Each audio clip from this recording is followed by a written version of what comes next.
Bueno, con todo esto, más que, es decir, no es mi intención aquí explorar este informe, ¿verdad? Lo único que quiero destacar es esto, de que cómo nuestras circunstancias tienen un impacto en nuestras vidas, sea a nivel personal, familiar, a nivel comunidad, incluso a nivel país. Nuestras circunstancias siempre inciden o afectan nuestras vidas y nuestras circunstancias. Y si eso pasó apenas en el 2020 y 2021 y lo seguimos viviendo todavía acá, bueno, algo similar ocurrió en el primer siglo. En el primer siglo después de Cristo, este probablemente es el contexto histórico del texto que hemos estado leyendo, estudiando desde la semana pasada, y el capítulo 7 de Primera de Corintios. Debo decir, es un texto que ha invitado quizás un poquito complejo. Si uno contrasta varias traducciones contemporáneas hoy día, uno puede ver cierta divergencia, cierta diferencia, especialmente en los últimos versículos del capítulo 7. Pero en parte es por esto, últimamente, los historiadores del periodo clásico han provisto de información que ilumina la circunstancia de este pasaje. Este es un mapa de lo que era la extensión del Imperio Romano en el primer siglo, del año 14 al 117, que es equivalente hoy al continente europeo, gran parte del continente europeo, lo que llamamos Medio Oriente y el norte de África. Bueno, toda esa era la extensión del Imperio Romano en el primer siglo. Y para manejar tan vasta extensión de territorio, los romanos dividieron ese dominio suyo en provincias. En provincias, la provincia donde está la comunidad a la que Pablo está escribiendo esta carta, que llamamos así Primera de Corintios, es la provincia de Acaya. En el mapa se ve por acá.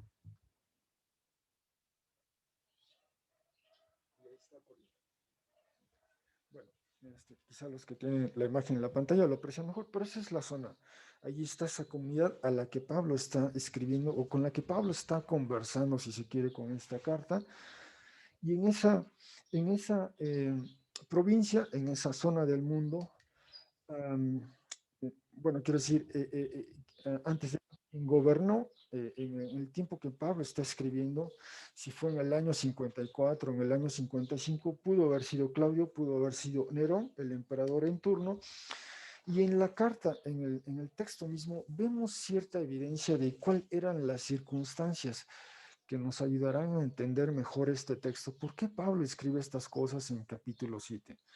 ¿Por qué hacen esas preguntas en esta comunidad? Bueno, en la evidencia interna podemos decir lo siguiente. Pablo en 1 Corintios 7:26, que en un momento leeremos en toda su extensión, habla de la actual coyuntura. Es decir, algo está pasando, algo está ocurriendo y se refiere a ello. También usa una expresión en su carta que fue escrita originalmente en griego, usa una expresión que se repite varias veces en el documento. En griego sería peride, que significa ahora bien, acerca de, es decir, está introduciendo un nuevo tema, está abordando una pregunta que le están haciendo, y lo vimos el domingo pasado. En el versículo 1 de este capítulo 7, dice Pablo, ahora bien, acerca de los asuntos de los cuales escribieron y continúa hablando. Y eso es lo que vimos la semana pasada. Y esta ocasión, como veremos a partir del versículo 25, también dice Pablo, ahora bien, acerca de los asuntos de las mujeres comprometidas para casarse, y continúa el texto. Es decir, Pablo está abordando algunas preguntas de acuerdo a esta coyuntura. La coyuntura, así como nosotros, la pandemia nos ha forzado a pensar, replantear algunas cosas y cómo responder, y surgen preguntas. De igual modo, ellos, hay una coyuntura, que ahorita veremos de qué trataba esa coyuntura, y eso les mueve a plantear estas preguntas. Bueno, ¿cómo hacemos ante estas circunstancias por las que estamos viviendo? Esa es la evidencia interna. La evidencia externa, repito, la semana pasada vimos esta serie de inscripciones. Los arqueólogos que han trabajado en esa zona del mundo han recuperado bastante material de estatuas, artefactos arqueológicos, monedas, inscripciones. Y en efecto, han publicado ese material, y veíamos la semana pasada de una inscripción. Aquí se alcanza a ver la imagen, es diríamos hoy, una losa de piedra con una inscripción, y la inscripción estaba en latín, pero otras cosas se refería, bueno, se han encontrado por lo menos 10 inscripciones que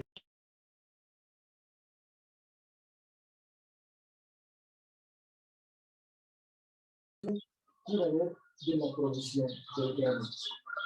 Eso significa que en algún momento la ciudad de Corinto padeció de escasez de alimentos.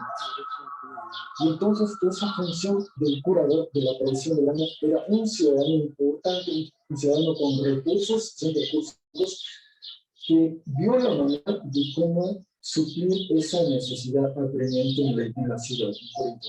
Y varias veces lo hizo esta persona, por lo menos 3 ocasiones lo hizo. Esta persona entró a resolver esa carestía. ¿Sí? Entonces, la ciudad de Corinto le agradece con estas estatuas, con estas inscripciones, su servicio para la comunidad. Repito, estas inscripciones, todo este material electrónico, historiadores del periodo clásico lo han analizado más recientemente, y entre otras, este autor pues bien dice lo siguiente: la evidencia, es decir, las inscripciones que se han registrado relacionadas con Dimitrios, claramente muestra que al menos en Corinto hubo escasez de grano en 3 ocasiones durante el reinado de Claudio, el emperador Claudio, que lo hizo del 41 al 54, y el reinado de Nerón, que fue del 54 al 68. Una persona de apellido Weisman dice que una de tales ocasiones, cuando Dimitrios era el curador de la provisión, no,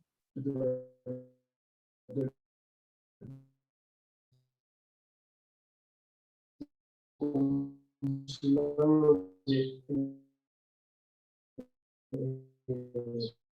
la provincia de Italia por parte con esta comunidad, están en esa coyuntura, en esa circunstancia. Hay escasez de grano, y esa escasez de alimento generaba cierta problemática social, y eso lo vimos también la semana pasada.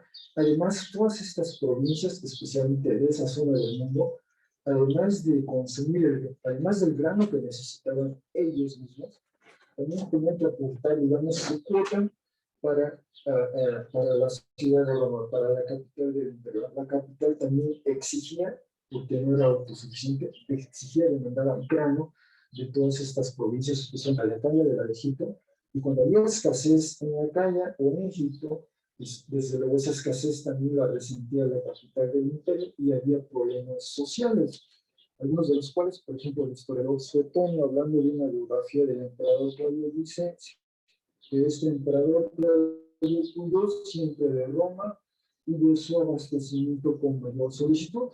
Más adelante dice, con ocasión de una gran escasez de víveres provocada por una serie de malas cosechas, fue detenido un día en pleno foro por la multitud, que le colmó de denuestos, insultos, al tiempo que le arrojaba trozos de pan, de suerte que a duras penas consiguió llegar a entrar al palacio, y solo por un otro tipo de soluciones víveres incluso en invierno. Es decir, cuando hay carestía de alimentos hay un problema social también, y lo resiente el pueblo, y hay estas quejas, estas demandas, estos reclamos a la autoridad. Bueno, esa parece ser la actual coyuntura de la que se refiere el pueblo. Hay escasez de alimentos, hay una crisis económica, si me permite decirlo así, para eso tenemos contemporáneas, y entonces, ¿qué vamos a hacer, ¿Qué vamos a hacer con aquellos que se han comprometido a casarse? Tienen que esperar, tienen que cancelar el compromiso, tienen que proceder. ¿Qué vamos a hacer con aquellos que ya se casaron? Carestía de alimentos. Pues en ese momento, digamos, los métodos anticonceptivos eran o no tener relaciones sexuales, o bien, pues si nacía el bebé, pues eso lo acostumbraba a la sociedad, pues había que ya sea abortar, o bien se recurría al infanticidio. Si nació el bebé, entonces se abandonaba. Pero esa es la manera de responder a los desafíos económicos, la escasez de recursos, de alimentos, ¿qué hacemos? esas son las preguntas que le están planteando a Pablo en el capítulo 7. Es lo que le está planteando la comunidad a Pablo. ¿Qué hacemos, Pablo? Y Pablo, lo que veremos a lo largo del texto es, bueno, dice, en varias ocasiones dice, bueno, saben, hermanos, yo no tengo una palabra puntual o precisa. Jesús, cuando vivió, dijo, bueno, por cierto, si en algún momento viven una escasez de alimento, pues hagan A, B o C. Pablo dice, no, yo no tengo una palabra, pero les voy a dar mi opinión. Y Pablo justifica su opinión diciendo, yo tengo el Espíritu Santo, conoce la Escritura, esta es su experiencia, y entonces, porque tiene el Espíritu Santo, porque conoce la Escritura, y en base a su experiencia, emite, sugiere, propone algo. Esta es una situación particular, es una situación particular. Bueno, ese es el contexto de 1 Corintios 7, ¿no? Que a veces es un poquito difícil de entender el por qué Pablo dice esas cosas o escribe esas cosas. Por otra parte, antes de propiamente entrar al caso, quisiera, con ustedes nada más, repasar rápidamente el vocabulario que Pablo utiliza para referirse a las relaciones humanas en general. En este capítulo 7, él utiliza el sustantivo en griego, que se traduce como hombre adulto o esposo, según el contexto. En el contexto del pasaje indicará, aquí quiere decir esposo, o aquí simplemente quiere decir un hombre adulto, en contraste con un hombre joven, un niño, digamos. Se utiliza el sustantivo masculino aner, y en el griego es un lenguaje que se conjuga en base a casos, y cuando el caso es genitivo, se utiliza el término andros. De ahí que en nuestro español a veces tenemos palabras como androcéntrico, que quiere decir centrado en el hombre, por ejemplo, androcéntrico. Otro término que utiliza Pablo es el sustantivo femenino juné, juné, que quiere decir ya sea mujer, o bien esposa, ¿no? Entonces, igualmente el contexto indicará, aquí se refiere a una esposa, se refiere a una mujer, en general, cualquiera sea su, digamos, si tiene su estado civil, esposa, juné, y de ahí ginecología de Juné. Y otro término que utiliza Pablo en este pasaje es el término partenos. Y partenos puede ser un sustantivo tanto femenino como masculino. En el Nuevo Testamento se aplica a ambos, a hombres y mujeres. Y partenos quiere decir, por ejemplo, es una mujer que ya está en edad para casarse, o igual es un hombre que igual ya está en condiciones para casarse. Eso quiere decir primero. El otro es también que puede ser que se refiera a un hombre o a una mujer que todavía no han tenido alguna relación sexual. En ese sentido, entonces puede tener esos significados, esas dos cosas. O ya está en edad para casarse, que si es una persona que no está casada, pues ya pudiera hacerlo si quisiera, y nunca ha tenido relaciones sexuales. Ese es el término que utiliza Pablo. En el capítulo 7 generalmente se refiere a mujeres. Lo repito, en el Nuevo Testamento, por ejemplo, Apocalipsis 14 se refiere a hombres. Los otros dos términos son el verbo ganeo. Ganeo, que simplemente quiere casar o casarse. Eso significa. Entonces, quien está casado o quien quiere casarse es la conjugación de ese verbo, del verbo ganeo como participio, digamos. Y lo mismo el verbo ganizo, que es un verbo, incluso solo aparece 2 veces en este capítulo, y eso es en todo el Nuevo Testamento. El verbo ganizo significa también dar el casamiento o casarse.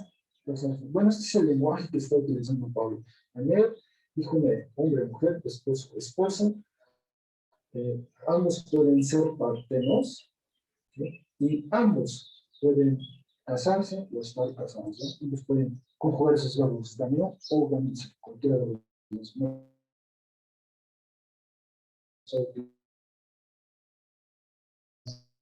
Ahora sí, habiendo dicho todo esto, vamos a explorar juntos el texto y al leerlo haré algunas observaciones.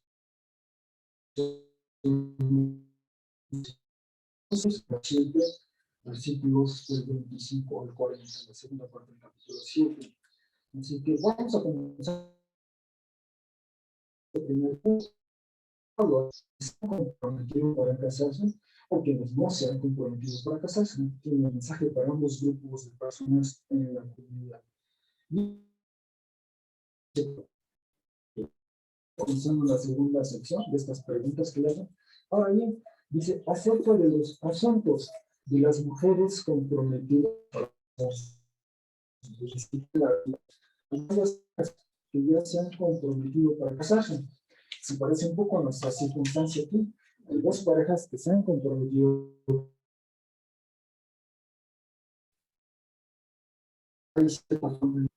Pablo, una indicación divina, una indicación autoritativa del Señor no tengo. O sea, yo no puedo decir, bueno, la Escritura dice exactamente esto.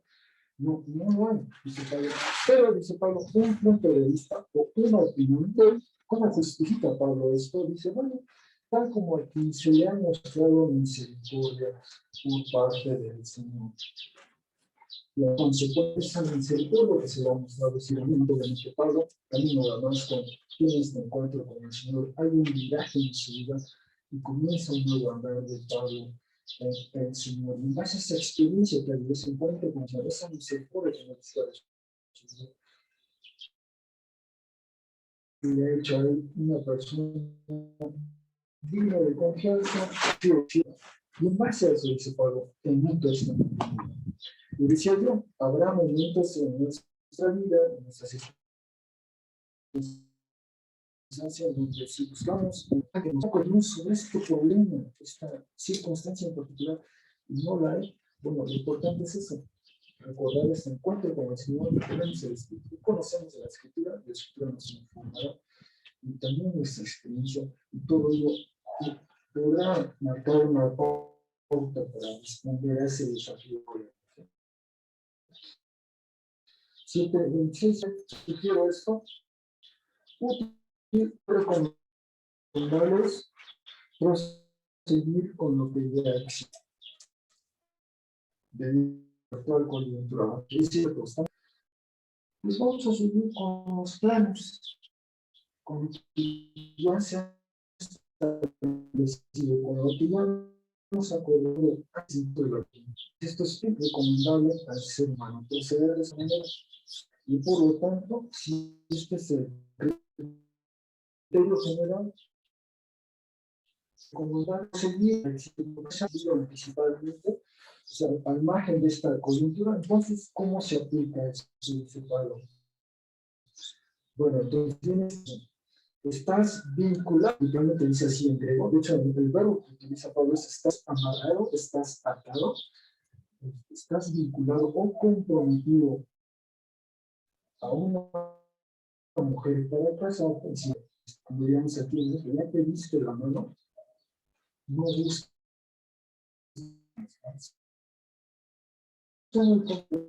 Luego a todo el mundo nos pone para pensar, ¿no?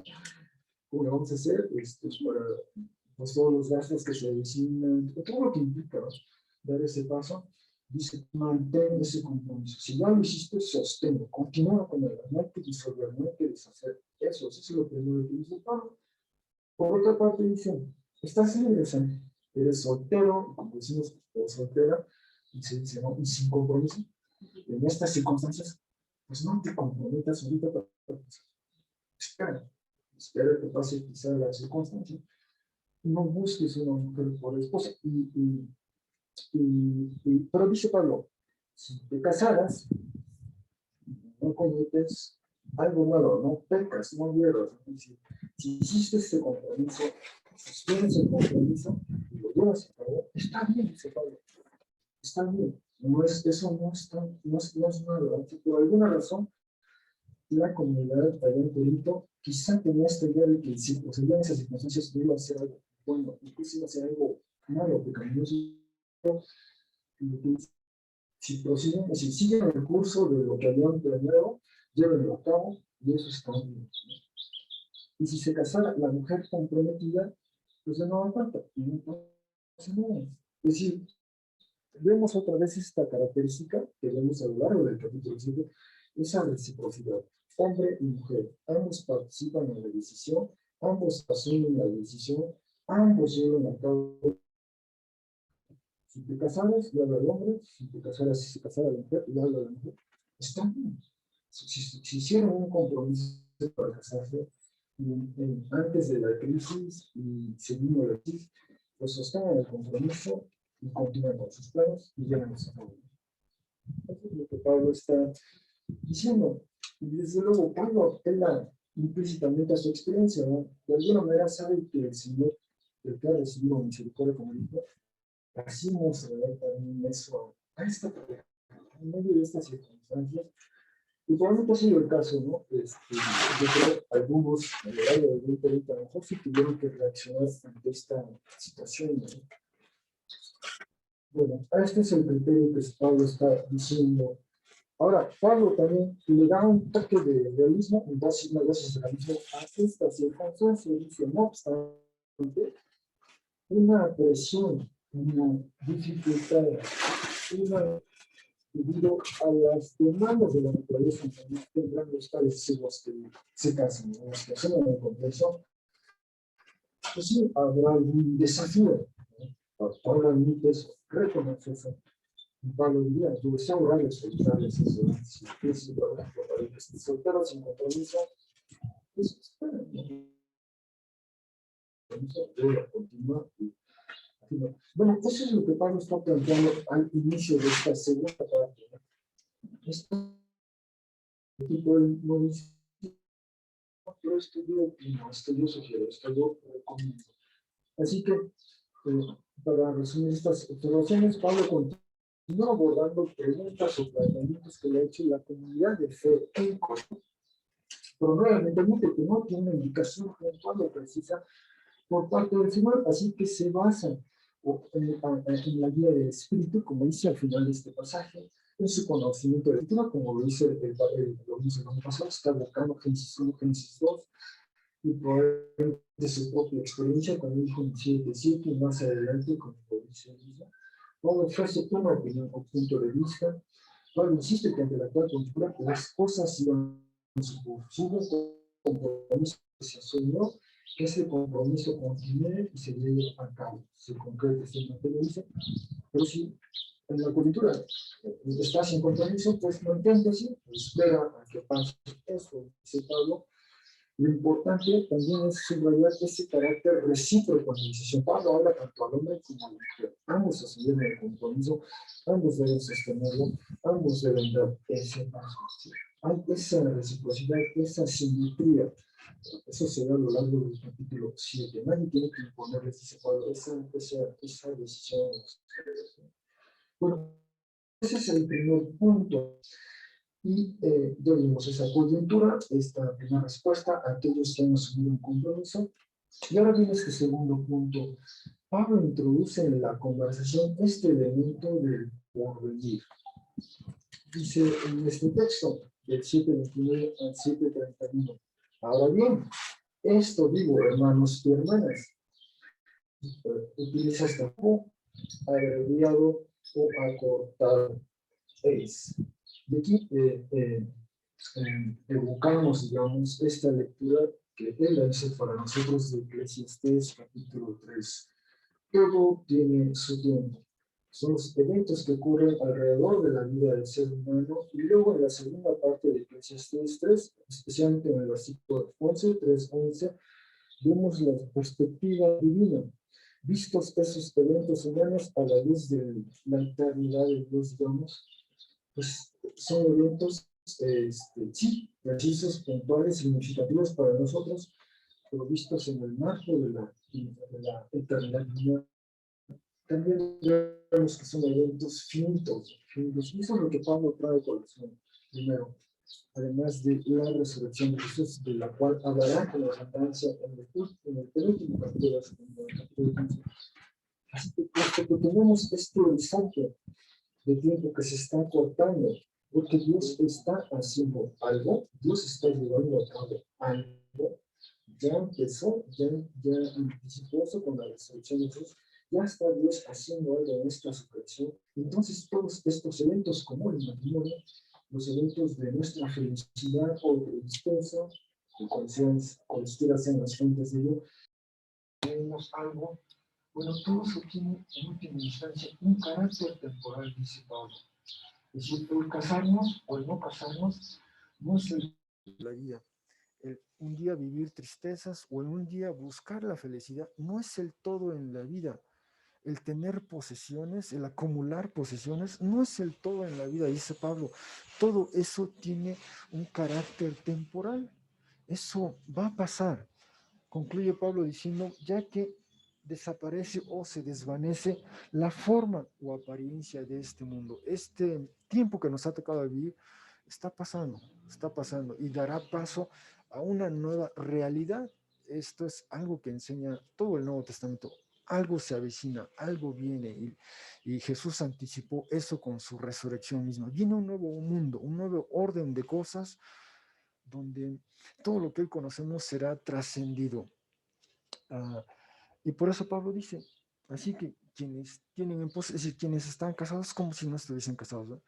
Quienes lloran o quienes se regocijan como si no llorasen, como si no, es cierto, duele, afecta, pero esto es temporal, visto desde esta otra perspectiva, esto va a pasar, viene un nuevo mundo, un nuevo orden, las cosas van a ser distintas y diferentes, van a ser mucho mejores, de hecho, es lo que dice el Nuevo Testamento. Así que esto tiene un carácter temporal. El matrimonio, nuestras circunstancias, nuestras posesiones, dice Pablo, todo eso tiene un carácter temporal porque viene, se avecina un nuevo orden que inició ya con Jesús resucitado y de lo cual Pablo hablará con extensión en 1 Corintios 15. Así que Pablo les dice a todas esas personas, tengan eso en cuenta, en mente. Por un lado está esta coyuntura actual, cómo responder allá, pero por la otra, no pierdan de vista este horizonte en el porvenir, ¿no?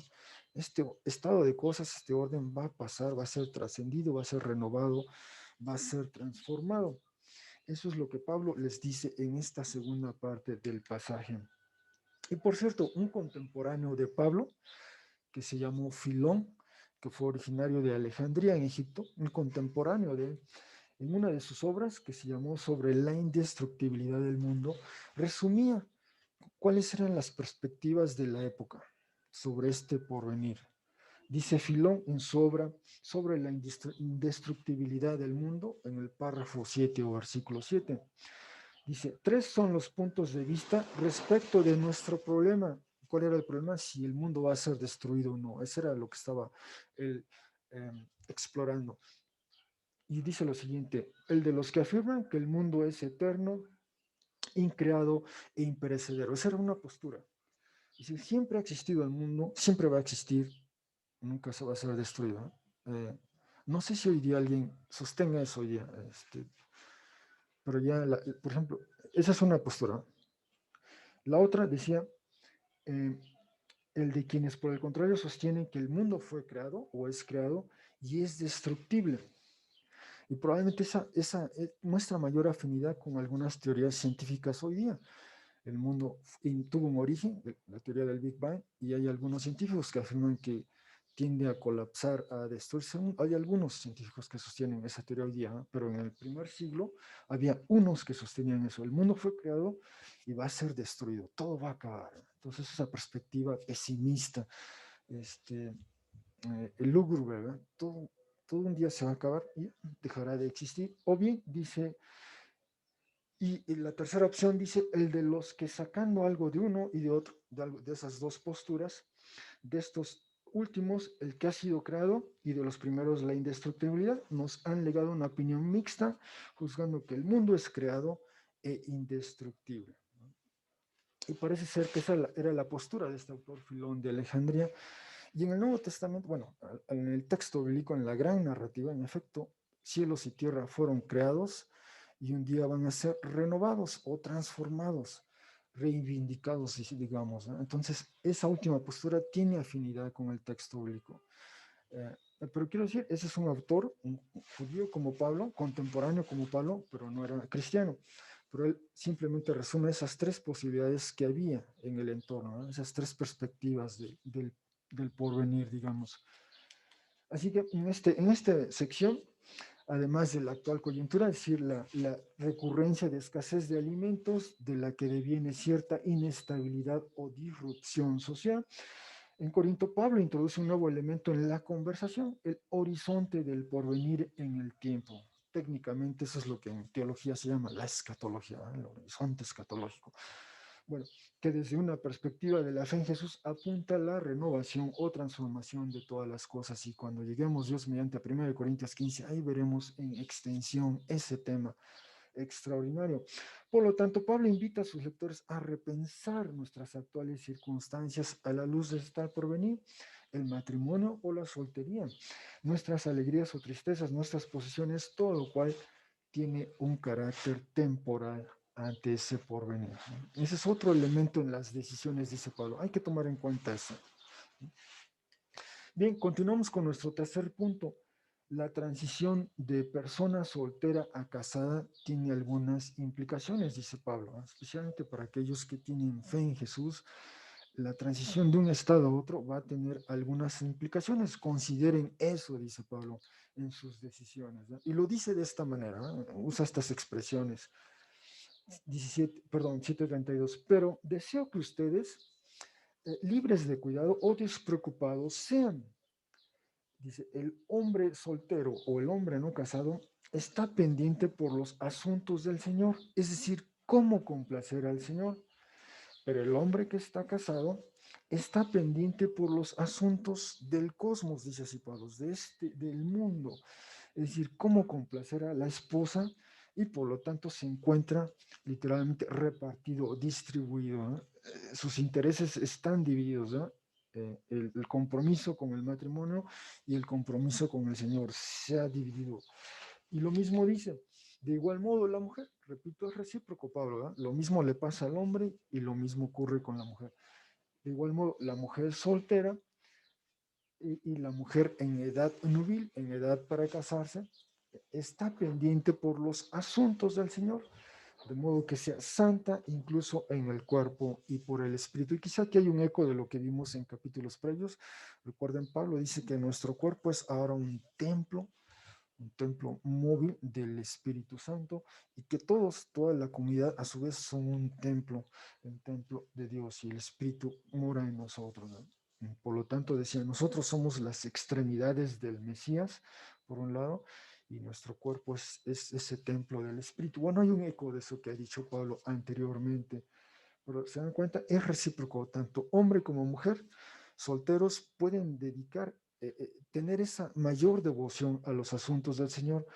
Y hombre o mujer, si se casan, como dice la segunda parte, si la mujer está casada, está pendiente por los asuntos del cosmos, es decir, cómo complacer al esposo. Entonces, Pablo simplemente también le invita a sus lectores, a esta comunidad en Corinto, a que consideren eso, ¿eh? Su transición de ser soltero a casado va a implicar que su devoción al Señor enfrente algunos desafíos, ¿verdad? O no sea tan plena o tan intensa, quizá, por lo menos en algunos momentos, como cuando eran personas solteras, ¿no? Simplemente Pablo dice eso. Consideren eso, consideren eso. ¿Y cuál es la recomendación de él? Dice, bueno, no obstante esto, para lo beneficioso a ustedes mismos, digo, sepan eso, ¿eh? Esto es parte también de esta transición. De modo dice que un lazo para contenerlos a ustedes, no un lazo para contenerlos a ustedes hecho. O sea, él no está diciendo, bueno, por lo tanto, cancelen el matrimonio, cancelen el compromiso. No, no, simplemente están conscientes, ¿no? De que pasar de una vida de soltería a una vida en matrimonio, una de sus implicaciones es eso, es el desafío que implica mantener esa devoción a los asuntos del Señor, ¿no? Exige más, demanda más por las otras atenciones que hay que hacer, por atender al cónyuge. Y Pablo no menciona aquí a los hijos, pero también, entonces eso también es una realidad en un matrimonio. Después los hijos también demandan su atención, digamos, si quiere, se quiere poner en esos términos, ¿no? ¿Sí? Así que lo que Pablo procura con todo lo anterior es eso, al honorable y en continuo servicio para el Señor sin distracción, en la medida en que ese es un criterio en la decisión, un elemento a tomar en cuenta en la decisión, si estoy soltero, si asumo un compromiso, si me caso, ese es otro aspecto a considerar. cuán afectada se va a ver mi devoción al Señor. O incluso en el matrimonio, ¿puedo mantener esa devoción al Señor, a los asuntos del Señor? Ese es otro aspecto a tomar en cuenta, ¿eh? Está la coyuntura, está el horizonte en el porvenir y está también este elemento. ¿Cuánto importa esa devoción al Señor? ¿Cómo afecta eso, ya sea mi matrimonio, mi estado de soltería o me comprometo a casarme? ¿No? Es decir, otro elemento a tomar en cuenta, dice Pablo. Así que ya vimos, Pablo plantea un enfoque realista de la soltería y el matrimonio. Un estado o condición, es decir, la soltería permitiría una devoción más plena en la experiencia de Pablo, diría, a los asuntos del Señor. Y tal contraste ya vimos es recíproco, ¿eh? Tanto hombres como mujeres, ambos enfrentan ese dilema o esa circunstancia, esa decisión. Pero también hay que decir, Pablo lo dijo anteriormente en este capítulo, eso debe ponerse en tensión, si se quiere, con ese carisma, ese don que hombres y mujeres han recibido del Señor, ¿no? Pablo en 7:7 ha dicho, ¿verdad? Cada uno conforme el Señor dio, ¿no? Es conforme el carisma, ¿no? A unos da este don de casarse, a otros el don de ser solteros. Paso a mi penúltimo punto. De nueva cuenta, una palabra a quienes se han comprometido para casarse, a quienes ya hicieron ese compromiso para casarse, tomaron esa decisión y está esta coyuntura. Además de esos factores externos, se está presentando esto en la relación misma. Dice Pablo 7:36. Ahora bien, si alguien considera que se comporta de un modo inapropiado o indecente hacia su prometida, si se debe a los impulsos sexuales, y así solo dice en griego, ¿eh? No dice de quién, de él, de ella, de ambos. Hay evidencia fuera del Nuevo Testamento de que esa expresión se aplicaba tanto a hombres como a mujeres, o sea, podía ser de los dos, ¿eh? Del hombre o de la mujer o de ambos al mismo tiempo. El uso de esa expresión en otras fuentes apunta a que pudo ser cualquiera de los dos, ¿eh? Pero entonces el punto es este, si debido a esa, por poner esa energía sexual, esa intensidad, digamos, que se experimenta, y de este modo llega a estar limitado por las circunstancias, es decir, he hecho este compromiso de casarme, está esta coyuntura, pero vivo esta tensión sexual en mi noviazgo, ¿sí? por menos hasta en mi compromiso con ella. Y entonces Pablo dice, lo cual desea llevar a cabo, es decir, hay que, hay que resolver esta cuestión, digamos, esta cuestión de la tensión sexual en la relación. Pues entonces, Pablo, ¿qué es lo que recomienda? Cásense, ¿no? Si en si en estos tiempo previo a celebrar la boda, se ha acentuado esa tensión, digamos, sexual, por así decirlo, pues mejor hay que quizá incluso anticipar la boda, ¿no? Hay que adelantar la boda, ¿no? Para resolver esa tensión al interior. Eso es lo que está diciendo Pablo, ¿no? Cásense. Esa es la recomendación de Pablo, ¿no? Especialmente porque alguien considera que se está incurriendo en algo inapropiado. No especifica Pablo exactamente qué, no dice exactamente qué, ¿no? Pero evidentemente hay tensión y puede que algunas de las parejas, por lo menos puedo decir en mi experiencia con Rebeca, yo me acuerdo que especialmente esas semanas previas a la boda había esa tensión, es muy intenso, por lo menos eso fue y eso de controlarse, qué alivio fue que ya llegara el día de la boda y empezaron, por ponerlo así, ¿no? Pero sí, o sea, se da esa tensión por alguna razón u otra, se da mucho esa tensión, ¿no? Entonces, prolongar, dice Pablo, eso no es conveniente, mejor adelante en la boda, cásense y ya resolvemos esa tensión, ¿no? que se da. Ese es un aspecto, otro aspecto que plantean a Pablo, que Pablo está abordando. Por otra parte, dice Pablo, pero quien firme, estable, ha permanecido en su corazón, no teniendo presión alguna, sino que control tiene sobre su propio deseo, y esto ha decidido en su propio corazón, el preservar a su prometida, bien hará. Y por lo tanto concluye Pablo. De este modo, tanto quien se casa con su prometida bien hace, como quien no se casa, es decir, como quien espera, ¿eh? Son los tiempos, o sea, nos vamos a casar, es cierto, este fue el tiempo que establecemos, no vivimos esa tensión, está bien, siguen en curso los planes y eventualmente se casarán, ¿no? Pero si la tensión es tal, Pablo está recomendando, mejor cásense, mejor hagan algo para adelantar la boda y ya casarnos y ya resolvemos esa tensión que se da al interior de este periodo previo al matrimonio, ¿no? Cuando ya se hizo un compromiso, cuando ya se tiene una prometida o un prometido. Así que estas son Pablo tiene otra palabra para aquellas personas que se han comprometido a casarse y especialmente estas van dirigidas a los hombres, pero repito, el uso de esa expresión de los impulsos sexuales aplica a ambas personas. Tiene que ver con la tensión sexual previa al matrimonio que experimentan parejas a quienes Pablo recomienda que mejor se casen ya si es muy difícil para ellos contenerse o esperarse el uno al otro. Y Pablo insiste en que si adelantan el matrimonio, no hay mal alguno en ello. Es simplemente adelantamos la fecha, nos casamos y se resuelve esa tensión. Por otra parte, Pablo también anima a quienes sí pueden controlar sus deseos sexuales a que sigan el curso de lo planeado para su matrimonio. No tienen problema en esa área de la relación, continúa tal como se ha establecido. Y finalmente paso a mi último punto, este horizonte del matrimonio que Pablo reitera. Ya lo había adelantado en versículos previos, pero lo reitera de esta manera. Dice, una esposa, o bien puede ser una mujer, en griego es june, una esposa está vinculada por el tiempo en tanto viva a su esposa. Y repito, ese verbo que se traduce aquí como vincular puede significar está atada, está confinada, está enlazada, es decir, puede tener todas esas acepciones, ¿verdad? Pero está vinculada, ¿no? Hay ese compromiso en el matrimonio y eso va a durar en tanto los cónyuges vivan, ¿no? Como decimos coloquialmente, hasta que la muerte los separe, ¿no? Hasta que la muerte los separe. Esa es la duración. Pero dice, si llegase a morir el esposo, entonces ella libre es con quien desee casarse, solo que o únicamente en el Señor. Y de nueva cuenta, Pablo reitera esto que les dijo anteriormente. Está este horizonte en el porvenir y por lo tanto el estado del matrimonio es un estado incluso temporal. Temporal, sea que concluya por la muerte de algunos o bien por este evento que se anticipa, ¿verdad?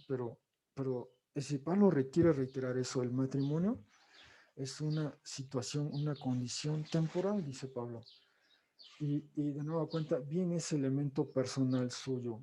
Más feliz será si de este modo permaneciera, según mi opinión, dice Pablo, ¿eh? No es orden del Señor, según la opinión de Pablo, es su recomendación, su sugerencia, ya que dice él, pienso tener también yo el Espíritu de Dios, ¿no? Ahora, lo interesante en esta expresión, perdón, es que Pablo subraya, como dije, el carácter temporal del compromiso al que obliga el matrimonio y como, de hecho, en los votos matrimoniales creo que se suele decir hasta que la muerte los separe, pero de un modo extraordinario. Pablo considera tal característica, es decir, el carácter temporal del matrimonio, a la luz de la experiencia de una mujer. Si en el párrafo previo habló especialmente de los hombres, ahora desde el ángulo de una mujer, desde la perspectiva de la mujer, habla de esta circunstancia. Si el esposo llegase a morir y si ella sí lo desea, estará en condiciones de casarse de nuevo. O es libre para decidir por ello o no. Pero si se casa, que sea en el Señor. Eso es lo que recomienda Pablo, pero enfatiza otra vez ese aspecto temporal del matrimonio. Entonces, en conclusión, hemos visto ya todo el capítulo 7 y de nueva cuenta, ante la coyuntura marcada por escasez de alimentos y la consecuente disrupción social, digamos, hay una crisis económica, social, hasta política, si se quiere, cómo ese entorno afecta algunas de nuestras decisiones y circunstancias, tanto en Corinto como quizá en Roma. Pablo ofrece una serie de respuestas y sugerencias ante las preguntas que genera tal coyuntura. A lo largo del capítulo 7, Pablo se ha dirigido a quienes ya están casados, sea que ambos cónyuges crean en Jesús o solo uno de ellos, y eso lo vimos la semana pasada, quizá recuerden, habló principalmente a los que ya estaban casados, y esta ocasión habla a personas que se han comprometido para casarse, tanto hombres como mujeres, y también habla a personas que están solteras todavía y que quizá quisieran permanecer solteras. Para esos tres grupos hay una palabra, una recomendación, una sugerencia de Pablo. Además, Pablo introduce en la conversación el horizonte del porvenir en el Señor. lo cual hace destacar el carácter temporal de nuestras circunstancias y posesiones. El matrimonio no es lo último en la vida, o el ser soltero, el tener posesiones no es el fin último en la vida. Nuestras alegrías, nuestras tristezas también no son lo último en la vida. Todo ello tiene un aspecto o un carácter temporal, dice Pablo. Y si bien Pablo recomienda a sus lectores la soltería debido a la posibilidad de una mayor devoción a los asuntos del Señor, esa es la preferencia personal de Pablo a lo largo del texto, ¿verdad? En sus opiniones él dice, yo prefiero que sean como, yo les sugiero que sean como yo, les conviene. Él insiste, varias veces lo hace Pablo a lo largo del texto, insiste en que casarse es bueno y no es un pecado. Y por algo lo habrá dicho Pablo a esa comunidad, casarse es bueno, no es ningún pecado. Y si alguien quiere para ser soltero como yo, bueno, tendrá otras circunstancias, digamos. A manera de implicaciones de este pasaje, para nosotros hoy día,